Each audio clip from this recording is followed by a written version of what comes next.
Hello everyone, my name is FrankieW and welcome back to my life. So the last video before this is gonna be the first part in my two-part everything I watched in the year when it comes to movies. So this is every single book that I read in the year 2023. I have made a little recap spread in my reading journal, my stats that I got from the Storygraph. This was my first year using the Storygraph to recap all the books that I've read this year, starting off with the first four books in the Pretty Little Liars series. So the first one is called Pretty Little Liars, the second one is called Flawless, the third one is called Perfect, and the fourth one is called Unbelievable. So I read the first four Pretty Little Liars books in the series. Originally I had Pretty Little Liars and Flawless on my shelf for like probably years. And recently I moved to Pennsylvania and I was like, ooh, I live in Pennsylvania, what a perfect time to start the series. And then I immediately got accepted into the Page program and moved to LA. But, and I love the new horror version of the series that is on Max, I want to say it's on Max. I'm not going to give too many thoughts because I specifically have notes on it because I want to do an entire recap when I finish the series.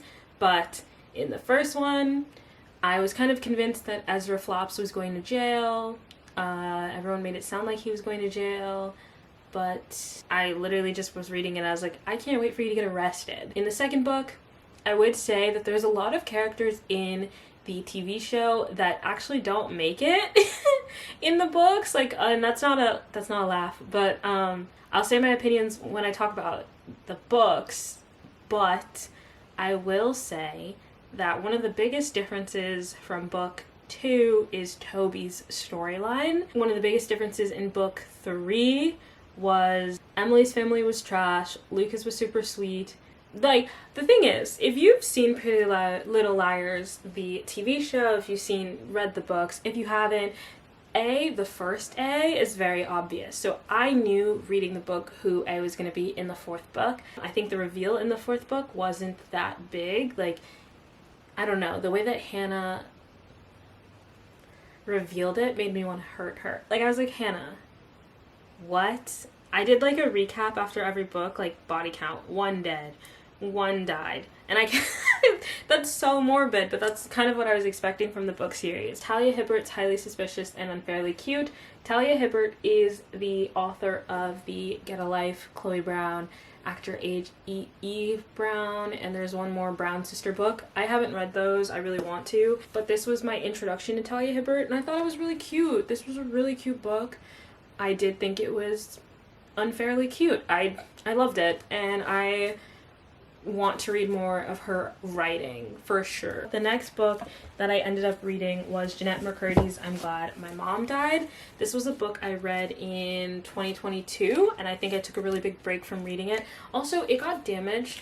Guys, I don't know what the airport does to your luggage, but it was really packed neatly in my luggage and like the entire top half of the sleeve is ripped and broken, and so upset about it.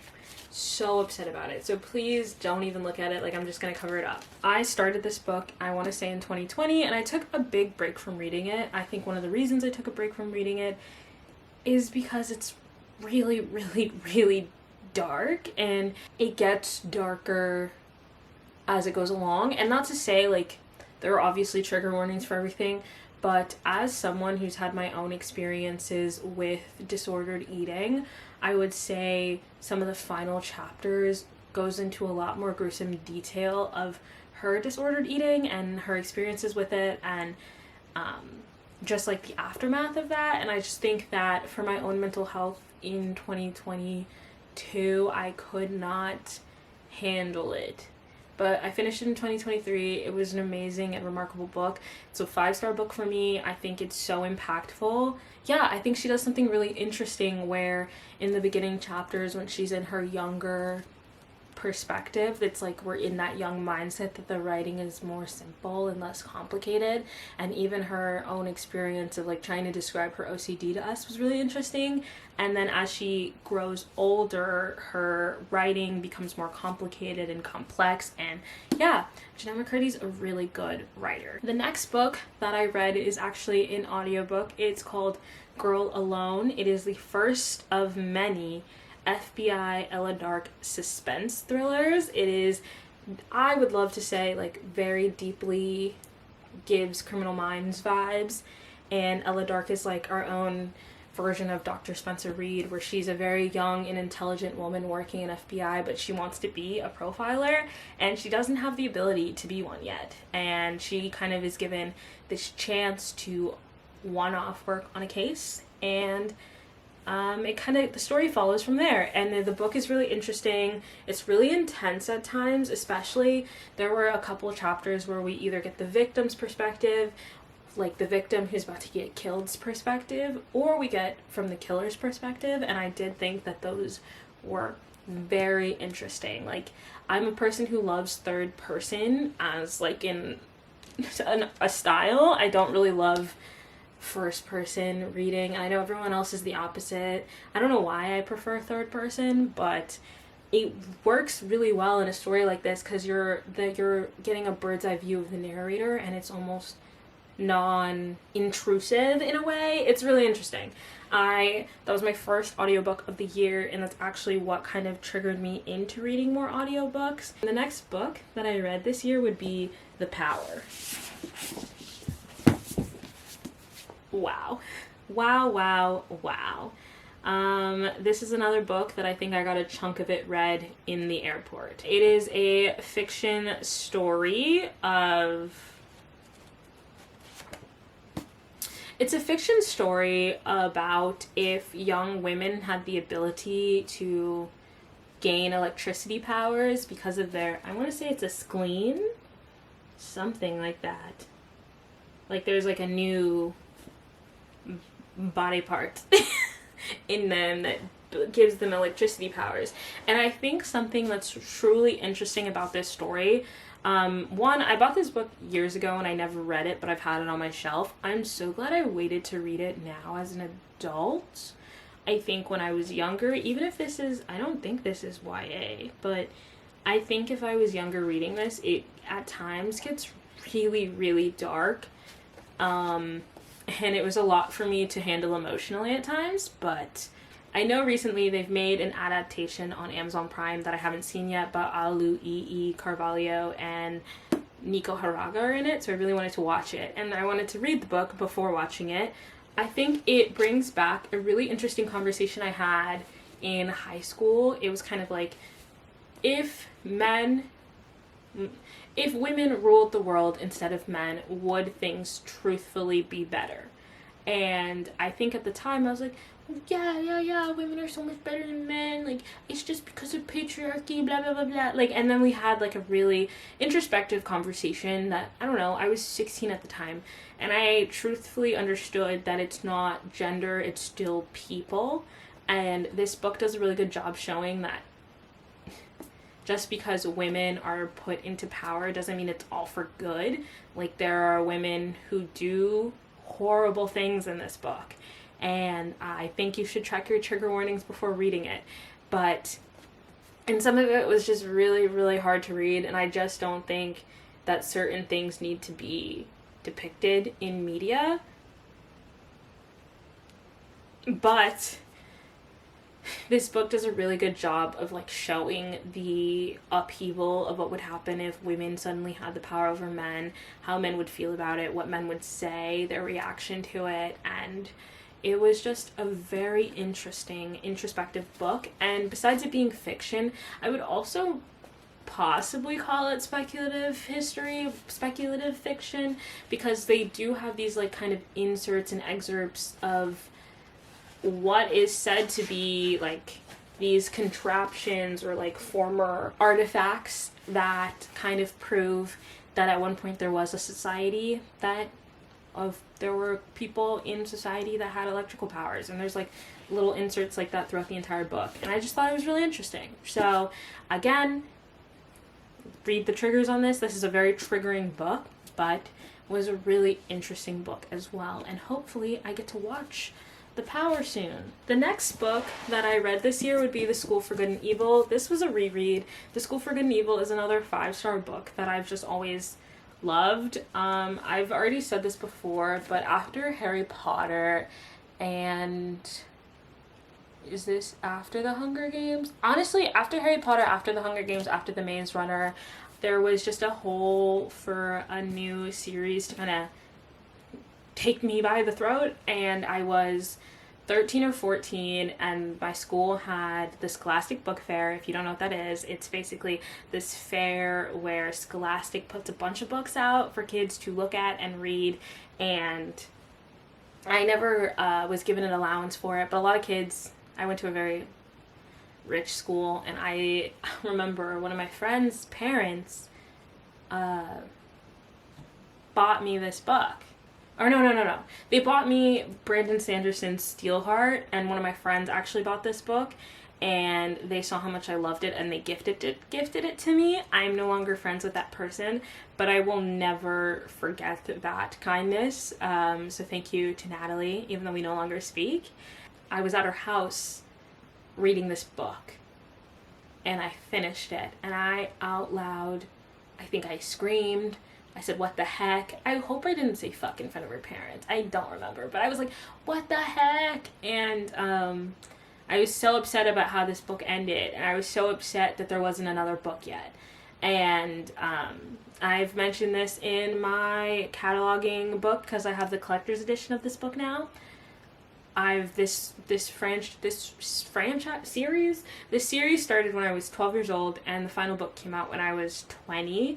So that was 8 years, 8 years of my life that I was with this book. That was a lot of context, but like for the story, this story follows Agatha and Sophie, who are two girls from like a regular village, and they are known as what this universe calls as readers.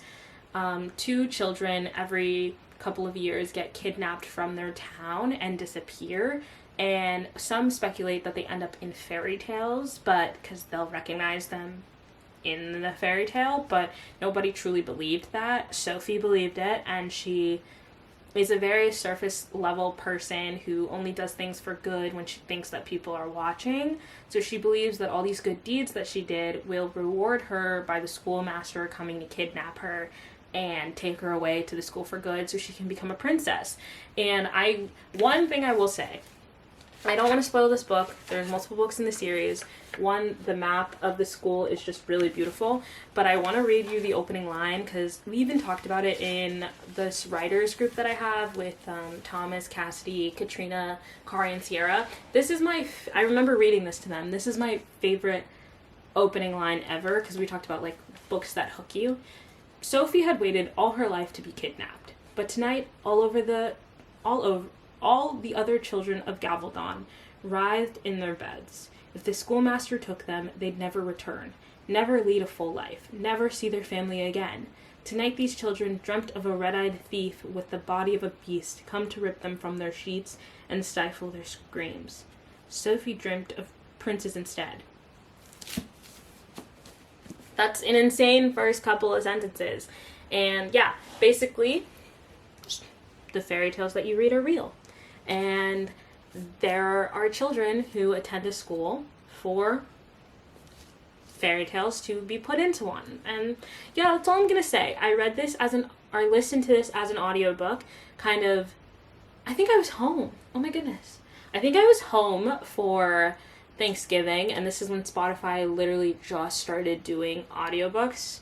So I didn't realize that I only had a certain amount of time, and I tried to listen to this. I think I listened to this entire thing in a day because it's still one of my favorite reads. And the next book that I read would be Britney Spears' The Woman in Me. I listened to this on the audiobook, but at certain times, if I wanted to read it, I would. But I think I singularly track this as an audiobook. This is a Britney Spears tell-all, and if you don't know who Britney Spears is, you live under a rock.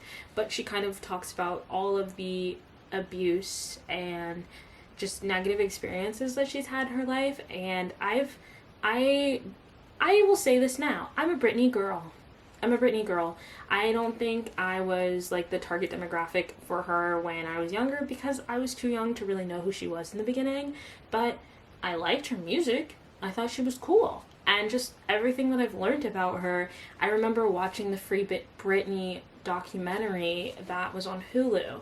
And I remember then kind of the photographer who kind of took credit being like, oh, she really liked us and she never was like angry at us. And this is the one that she hits with an umbrella. And she talks about him. She calls him out by name or by situation. She doesn't use his name. It's like, it's so interesting the names she does name drop versus the names that she doesn't.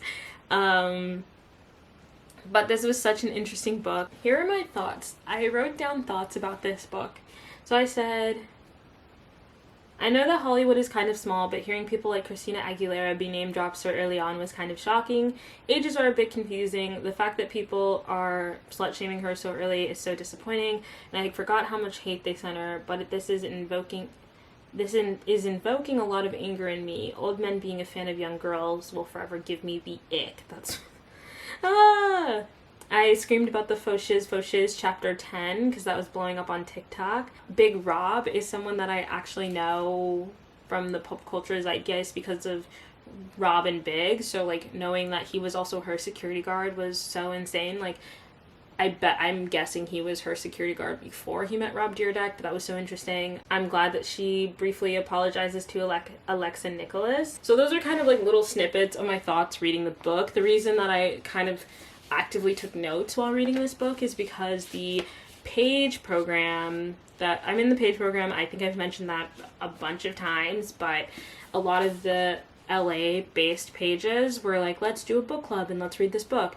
And I took notes to it because I wanted to discuss this with them, but I ended up missing whenever the book club met, or they haven't met. I don't know. I wasn't there when they did, but I had a lot of feelings about reading this book, and it's honestly because everyone around her sucks. I want Brittany to know that she's loved and cared for. I got your back, girl. Next book that I read this year would be Red, White, and Royal Blue. I gave it a 4.25. I don't read a lot of books, but I do remember giving this a 4.25. I absolutely love this book. I thought it was so cute and so interesting. I have an issue with the amount of people who, I guess, complained about it being political, because I don't know what you would expect if he is the first son of the United States of America in a relationship with the prince. Like, did you not pay attention to what happened to Meghan Markle? And she wasn't in politics? Like, I just... I don't know what you were expecting picking up this book that says Red, White, and Royal Blue and not expecting it to be political. So that's my, like, for the people who, I guess, gave it a lower rating because of that, that's what I have to say to you, because I think you're stupid. I really loved how in chapter 2 we get the acknowledgement of how relentless the paparazzi was to Sasha and Malia Obama, because I felt like the Obama daughters could do nothing right in the eyes of America. Like, they got so much hate for no reason, and I really appreciated this book just mentioning it for 1 second, because I'm still not over it, just because they were 2 young black women who got harassed for living their lives. I haven't taken a lot of notes on this book because I'm so immersed. People say they don't care about politics, but I legit cried during the ending election results. And the only other thing I wanted to say, Ellen Claremont from now on will be the only person I've ever considered as the 45th president. So if I'm ever on a trivia show when they're like, who was the president after Barack Obama, I'm going to say Ellen Claremont. I loved this book. I thought it was super cute. It was really light and fluffy and super tame. And I thought the angst was like, I felt like the stakes were actually like real believable, realistic. I don't know if that's the word, because as much as America likes to pretend they're not, they are homophobic. And if we have a female president and she has a gay son, people are gonna go crazy. So yeah, I love this book. Also, I totally believe that the British monarchy would not acknowledge that they had a gay son. Anyway, I love this book. I love the characters. It was such a cute read. I'm not a romance girly just because I just never was, but this made me want to pick up more romances for sure. For sure. Oh, and it's gay. What more could I want? The next book I read was Educated by Tara Westover. I'm gonna say that this was another book that I mainly read on audiobook form. This was a really harrowing read at times. It's inspiring, yes. It's also very harrowing. Just listening to a lot of the things that Tara Westover kind of experienced. I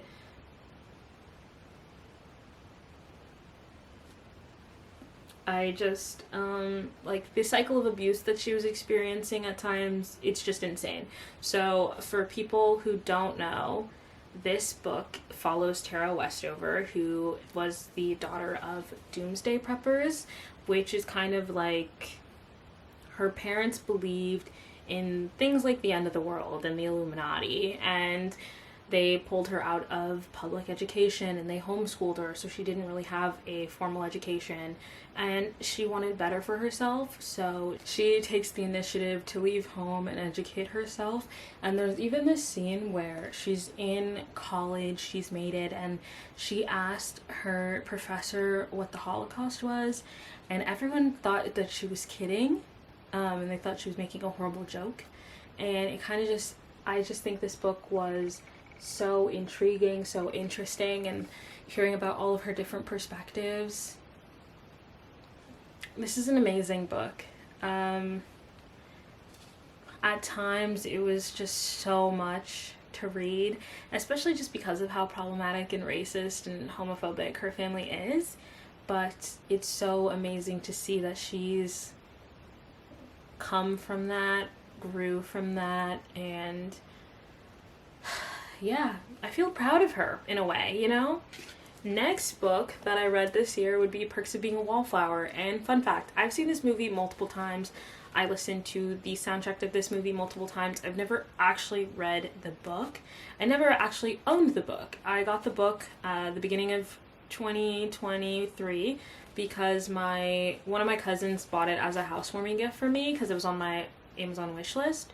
This is the 20th anniversary edition, so it has a new letter in the back. This book in ways broke me, and I was just sobbing in a hotel room. I actually have a reading vlog about this. I attempted to read for 24 hours and ended up not working, but spoiler alert for that video, I did not end up reading for 24 hours, but I did finish this book, and wow. Like, this book is just something special, and it's so important and impactful, and I'm just really glad that it exists. I guess as a description for someone who truly doesn't know what Perks of Being a Wallflower is, basically Charlie is starting high school, and he recently lost a classmate who passed away. I think they killed themselves. I don't think they ever say, but Charlie writes these letters kind of almost anonymously to someone he just refers to as friend, kind of outlining his life and experiences, and it's so impactful. Like, I cried a lot reading this book, and my family who's never read the book or like knows what the book is about, like, my mom just saw me sobbing and she's like, what is wrong with you? And she kept telling everyone I was crying, and so everyone keeps coming over to me like, are you okay? And it's like, can you just let me cry in peace? Like, wow. But here's what the quotes I really liked. I think if I ever have kids and they are upset, I won't tell them that people are starving in China or anything like that, because it wouldn't change the fact that they were upset. And even if somebody else has it much worse, that doesn't really change the fact that you have what you have, good and bad. Just like what my sister said when I had been in the hospital for a while. She said that she was worried about going to college, and considering what I was going through, she felt really dumb about it. But I don't know why she would feel dumb. I'd be worried too. But mostly I was crying because I suddenly was very aware of the fact that it was me standing up in that tunnel with the wind over my face, not caring if I saw downtown, not even thinking about it, but because I was standing in the tunnel and I was really there. And that was enough to make me feel infinite. If you've experienced or witnessed abuse, physical, sexual, emotional, if you have struggled with mental illness or of any kind, or love someone who does, if you are surrounded by those who call what you are different instead of beautiful, if your mind or body has cried out for peace and acknowledgement and understanding, just know that you are part of an infinite family. The people who have been through terrible things and survived them. If you are reading these words, you won today. You are here. You are alive. And I'm just going to skip a bit. Whatever strategy you choose, you win. There are so many more of us than there will ever be of them. Oh my goodness. I'm literally just reading the quotes and I'm going to cry again. Yeah, I really love this book. I loved this book, and I really wish I'd read it when I was younger. I think this is a book that younger me really needed to read. What is happening? The last book I read in 2023 would be Icebreaker. I've heard a lot of things about Icebreaker. I've heard that it was a smutty book. Also, why are we calling it spice?